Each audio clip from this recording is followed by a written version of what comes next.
to another day heading towards the city. This time, what are we up to, mate? Yeah, so I'm just coming off my 22nd promotion, fight cancer on the weekend, and now I'm going to the Peter MacCallum Centre, the hospital where my mother passed away on August the 30th. But they gave her so much, great care over the years, and definitely helped her live longer. So now I'm very proud to. I'm going over the hand check for $10,000, which I've organised with the managers there. So they're going to meet me today in the foyer, and going to hand over a cheque for $10,000, which I said I would do in after 2 kilometres, take exit W2 onto Westgate Freeway and Street 55 towards Alt 1. Which I said I would do after my show. So the promotion was called Fight Cancer in my mum's honour, and and I did say a lot of the proceeds would go to the Peter MacCallum Centre. So after a great night of boxing, and thanks to Anthony Mundine and Prince for giving their time to be the main event, and obviously all the Tasmanian fighters and interstate fighters and amateur boxers, professional boxers, everyone that helped out of the night, and all my sponsors. Stay in the middle lane. All my sponsors and that, and now I'm very honoured to be able to go to the Peter MacCallum Centre and give them a check. So if it helps one person with cancer, I've done my job. So it's a bit emotional. Second time I'm going back there since my mum passed, but the check will be, pretty much in mum's honour, and I'm sort of, I'm pleased to be able to do it. So it's a pretty good feeling at the moment. The thing is, I've lost, not just my mother, but I lost my father from cancer as well 6 years ago. So I've lost both parents, and they raised me to give me the best life possible. They sacrificed to give me the opportunities, and they just wanted me the whole my whole life. My parents just wanted me to have a great life and be successful. Obviously, the last week of my mother's life, we got a chance to talk, and it was a very hard conversation to have. When I had the last week of mum's life, to be able to talk to her, which is very hard to accept that she wasn't coming home, and this was it. But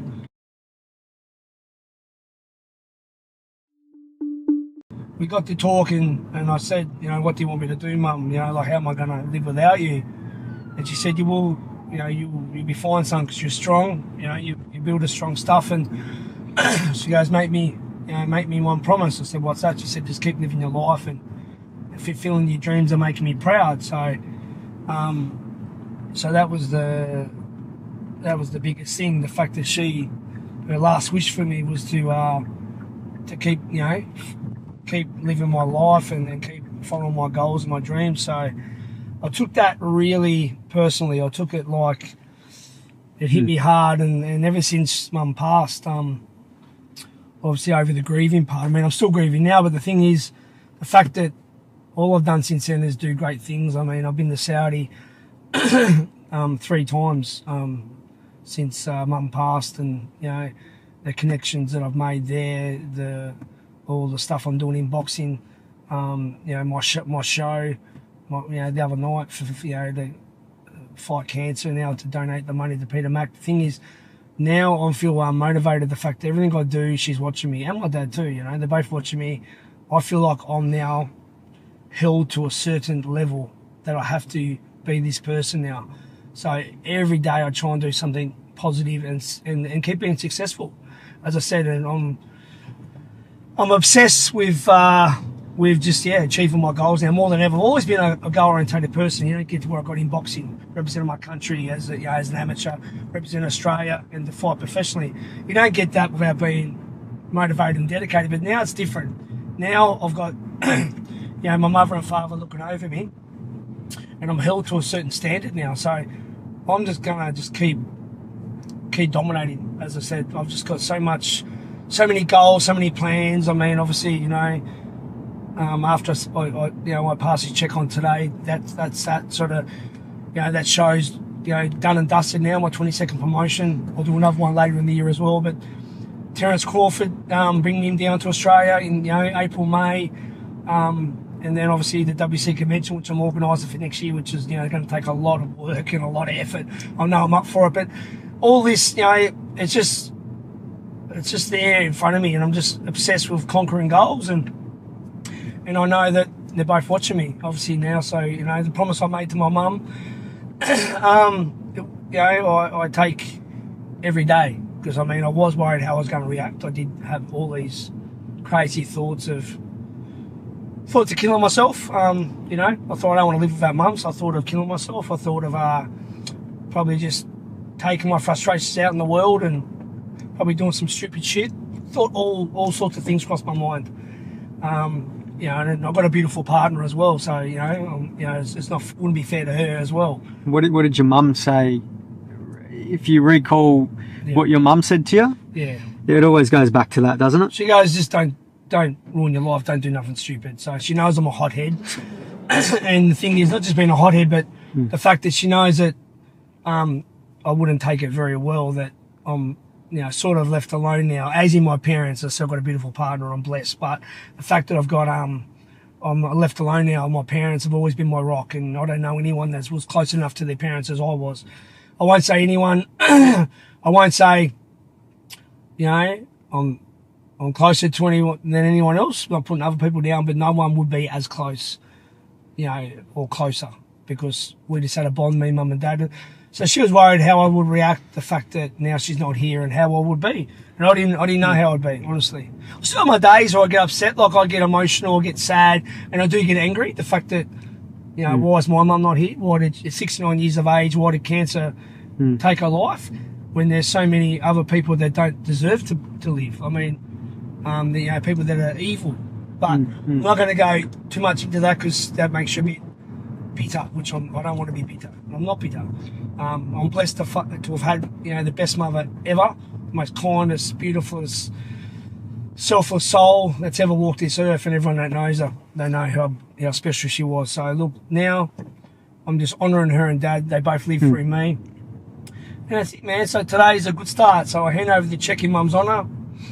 We know love's unconditional, something that doesn't fade away, just like when you're angry or you've got an issue of your emotions. Obviously that rises and falls, but love is unconditional from the beginning to the end. So knowing that your mum still loves you, how do you feel about that?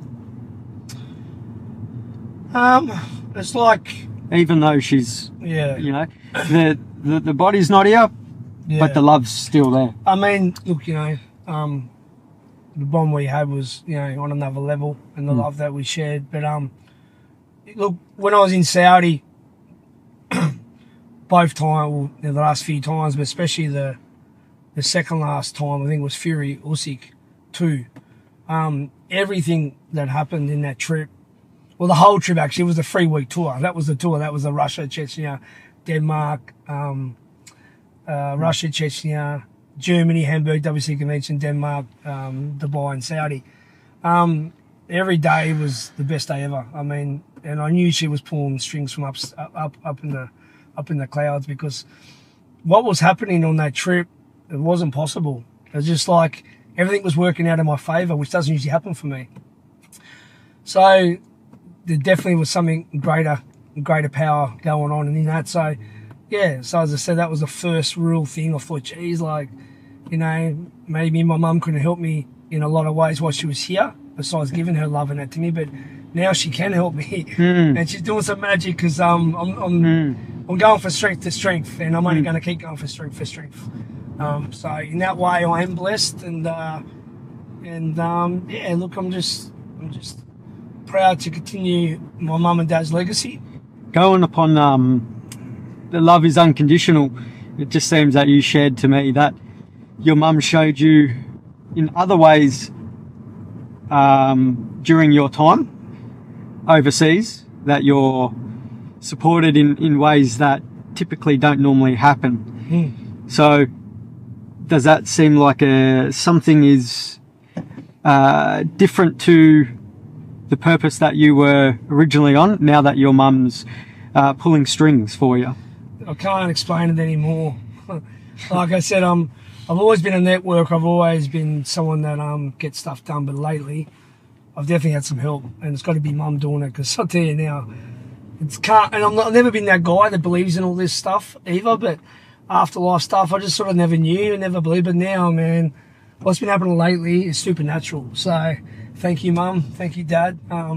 It's insane, some of the stuff that's happening lately, and I'll roll with it. I'll just I'll take it, and I'll roll with it. But as I said, I've got a lot of big plans coming up for my future, and I'm definitely, it helps to have a little bit of extra help, you know what I mean? So, yeah, so look, you know, that part is amazing. But, you know, look, at the end of it, like, in the whole thing, I'm just doing what I can to honour them and live my dream, you know what I mean? I've always been as I said, I've always been a goal-orientated person, but now it's different. Now I really do want to conquer the world in boxing. I believe that I've got so much to offer. I believe that, you know, my knowledge and my experience is second to none. I mean, and I've been around the game. I know the game. I mean, I don't claim to know politics, religion, mathematics. I know boxing. I will never be told I don't know boxing. If anyone ever said I don't know boxing, we'll definitely have a few words, I'll tell you now, because I know this game back to front. It's all I've ever known since I started it when I was 13. I knew it before then because, you know, I used to hear my dad and grandfather talk about it at the age of 5. I know the sport, I love the sport, and I will want to help all the Australian boxers and all the Australian fans see things that they would normally see. So the fact that I'm bringing, you know, Terence Crawford down, I'm trying to bring Oscar De La Hoya down, I'm, you know, trying to bring the WC convention here, trying to, you know, working with the Ring magazine. There's a lot of things I'm doing, man. So all I can say is watch this space, stay tuned, and all that have supported me over the years that believed in me, thank you. And even the ones that don't, like the haters, thank you as well, because obviously you must think about me a lot, you know what I mean? So I just say, you know, thank you to everyone, man, because everyone's motivated me in some way. The people that love me motivate me, and the people that don't love me motivate me as well, to prove them wrong, and just to sort of you know, I guess make them keep watching my journey, because you know, that's what it's all about. I'm from Tasmania, just a Tassie boy from Moraine, Mornington, postcode 7018, represent. And no one would have thought that I'd definitely be at the height I am now in my life. And as I said, so more things are happening. And I said, I want to thank my beautiful partner, my fiance, for supporting me, and her family, and all the ones that have been by my side through this. Those that have been by my side through losing Mum, you know. You know, the Howlett family, you know, my brother Wayne, my best mate, his brother Sean, Jesse, Mandy. You know, they're like they are my family, you know. We're not related by blood, but we are, because they were there through all the time, you know. And everyone else that's been part of it, you know, Karen Clearo and all my actually, you know, family, you know, the Browns and the Hurleys, everyone that's been part of it. And you know, but today is special, so we're going to Peter Mac, going to hand over a check, and won't be the first, well, it won't be the last time I do this, but it's the first time I'm handing over a $10,000 check to the Peter Mac Hospital, like I said, that I would, you know, obviously give them a good donation after my show, and I think it's a good start, you know, and it won't be the last time. I'll be doing this again, and I just want to keep helping anyone that is up to fighting cancer, because we've all been affected by it. I've been affected by it twice, Mum and Dad, and I know everyone's been affected by it. So, you know, it's not gonna save the world, but at least it's a contribution. It's something that I know that I've actually worked hard, my blood, sweat, and tears, and I can say that at least I've done this. You know what I mean? You know, so at least that's something. And I really appreciate everyone being part of the journey, and you know, watching as we go and do this, because this is it's a big thing, you know. Because I know that my mum would be so proud, you know, and she is proud that I'll be doing this. Because she did say to me, she said, because I've done a lot of fundraisers before. I've done you know, the bushfire fundraisers. I've done one in Tasmania, raised 31 grand for the Dunalley Primary School that the cafeteria got burnt down in 2013. And also I've done the bushfire one here in, I think it was 220, wasn't it? The big, and I donated 15 grand to the Gippsland fund down there. So I've done a few charities. And Mum said, if you ever do something else, son, do it for Peter Mac Hospital. So she actually asked me to do this shit, you know, not as she was dying or anything, but she asked me this a while ago. She said, if you ever do something again, do it for the Peter Mac, because she got diagnosed with cancer, I think, 211, so they kept her alive a long time. The treatment they gave her, we flew over quite regularly from Tassie when we lived in Tasmania. I'd fly with her. They put us up, I think, 3 or 4 days, and they'd get this special radiation treatment. They flew it in from Amsterdam, and it had to be used the day it arrived. So the day that this stuff would arrive from Amsterdam, they'd have to keep it cool, obviously in the fridge, and she had to be there, and she had to be used that day. That was the whole. So I mean, whatever, you know, that obviously kept her going, you know, to 224. So you know, it was I owe these guys a lot. The fact that my mum was around, you know, for the time she was after she got diagnosed. So I mean, I'm grateful for that. Yeah, I want to be selfish and say I wish she was here forever, but we know that's not practical and that's not part of life, unfortunately, which I've only just started to learn that now. But the fact that I did have her for so long, I did have the mother I had, the GOAT of mothers, the Muhammad Ali of mothers, Cheryl Marie Brown. And yeah, I'm just, you know, blessed to have, you know, been her son, and blessed and happy that I'm doing this today. So. I believe I was in this place every day for 2 weeks. Every day I was hoping it'd be a miracle that she'd come home.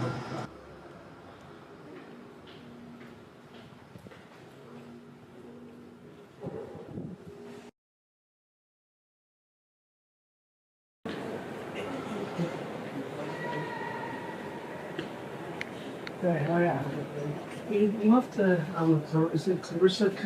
Yes. Hello. Oh, good, great, how are you? Okay. My name's Sonia. Oh, Sonia. Carissa's just getting everything together. Yeah, awesome. Great. Congratulations that she'd asked for you to do that. She did, yeah. She said, because I mean, we've been coming here since, she got diagnosed in 2011, and then, and back then we were from Tasmania, we used to fly over. Did you? About a few times a year. Yeah. So it was a long journey, so I met Peter MacCallum obviously. Yeah, Lovely to meet you. Yeah, excellent. Yeah, so I mean, the fact that, obviously, yeah, all the health and the care. They used to bring the stuff in from Amsterdam that used to, you was under Dr. Wong, I think. Yeah. And she just always, you know, spoke so highly of this place. And then, well, obviously, the last 2 weeks of life, the fact that I could obviously, you know, could see the care. And even though it wasn't what I wanted, but I mean, when at the end of the day, you know, the fact that she would go, you know, so peacefully and calmly. But she did say, she goes, you ever do, because I've done stuff before, like if you ever do something, do it for Peter Mac. So very, you know, motivated since then, and that's where. So we had a good boxing show, good crowd. Anthony Mundine was one of the greatest fighters. He gave his time with the main event with the Prince, Bunchaku, kickboxing. They both gave their time, which helped, you know, raise, you know, get people there. And Billy Dibb, who's a 2-time world champion and a cancer survivor. He only been a couple of years ago. He was there as well. So it was a great night. So everyone got behind it, and now we're gonna do this. Yep. We will take you up to level 7. That's what they mentioned, but I said but I mean, geez, I'm like, you know, it's so hard to deposit money these days. It never used to be. You don't want cash anymore, do they? They actually don't want it. But this won't be the last time I do this either. Like it's the first time won't be the last. Jump into this one. After you. Yep. Yeah. Yeah, I'm gonna do some more of this, you know what I mean? So it's just It's just a lovely way to, you know, a reminder. That's right. Mom, keeps you grounded. Yeah, it does. As I said, But I hear the nurses and the people in the palliative amazing area are amazing. Yeah, they are.